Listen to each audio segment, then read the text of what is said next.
जय श्री हरि दोस्तों। आज अपने भावों की पोटली में मैं लेकर आई हूँ वर्ष भर के इस पावन पर्व निर्जला एकादशी के महत्व के बारे में कुछ भाव। जी हाँ, आप सभी को निर्जला एकादशी का महत्व तो पता ही होगा। सभी एकादशियों में सबसे महत्वपूर्ण मानी जाने वाली एकादशी ज्येष्ठ मास के शुक्ल पक्ष की एकादशी को आने वाली निर्जला एकादशी होती है। जैसा कि नाम से ही ज्ञात होता है कि निर्जल यानी बिना जल के। जी हाँ, ज्येष्ठ मास की 11 को आने वाली एकादशी का व्रत करने से साल भर की सभी एकादशियों का फल आपको मिलता है। यदि आपने वर्ष भर किसी भी एकादशी का व्रत नहीं किया है और आप इस निर्जला एकादशी का नियम व्रत कर लेते हैं तो आपको साल भर की सभी एकादशियों का पूर्ण फल प्राप्त होता है, क्योंकि ये वर्ष की सबसे कठिन और बड़ी एकादशी मानी जाती है।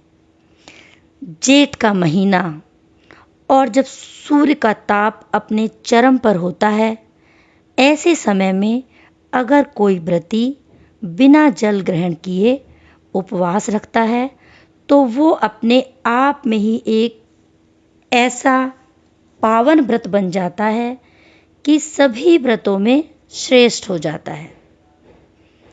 व्रत का मतलब ये होता है कि हम कोई विशेष नियम अपनाएं।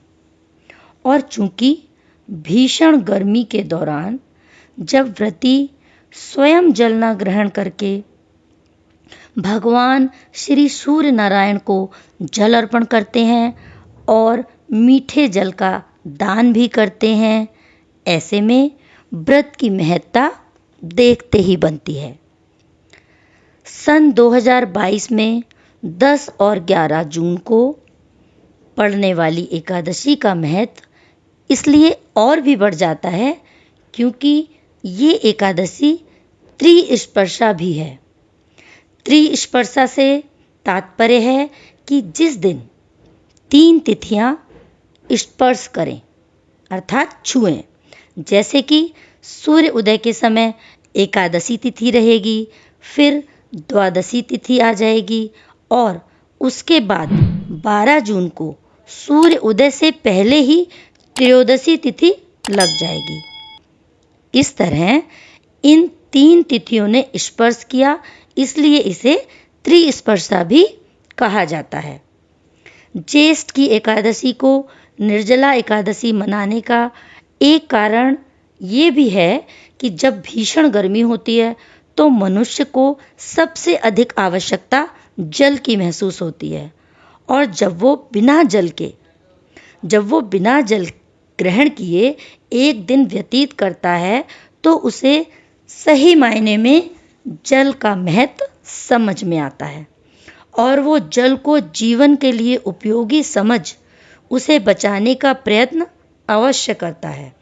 क्योंकि जिस समय हमें किसी चीज़ की ज़्यादा आवश्यकता महसूस होती है और वो चीज़ हमें नहीं मिलती है या हमें उसके बिना रहना पड़ता है, तभी तो हमें उसका महत्व समझ में आता है। इसलिए ये एकादशी हमें जल की उपयोगिता और आवश्यकता का भी भान कराती है।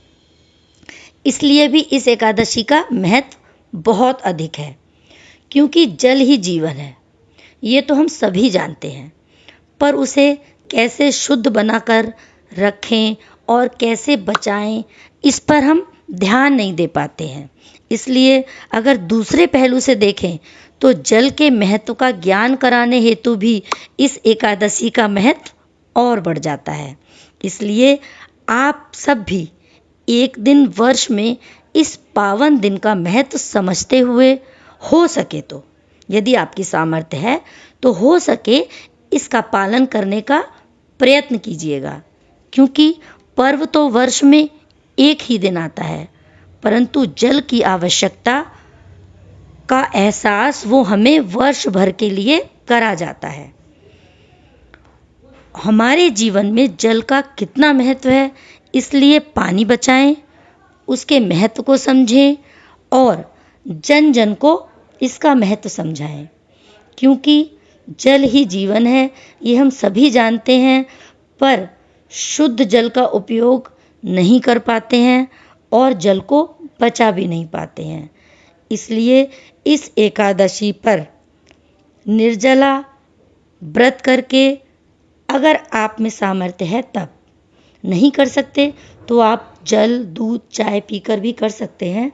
परंतु व्रत करने से हर पल आपको एक ये एहसास होगा कि यह एकादशी निर्जला है, बिना जल के है। और जो बिना जल के करेंगे उन्हें तो जल के महत्व का एहसास होता ही होता है।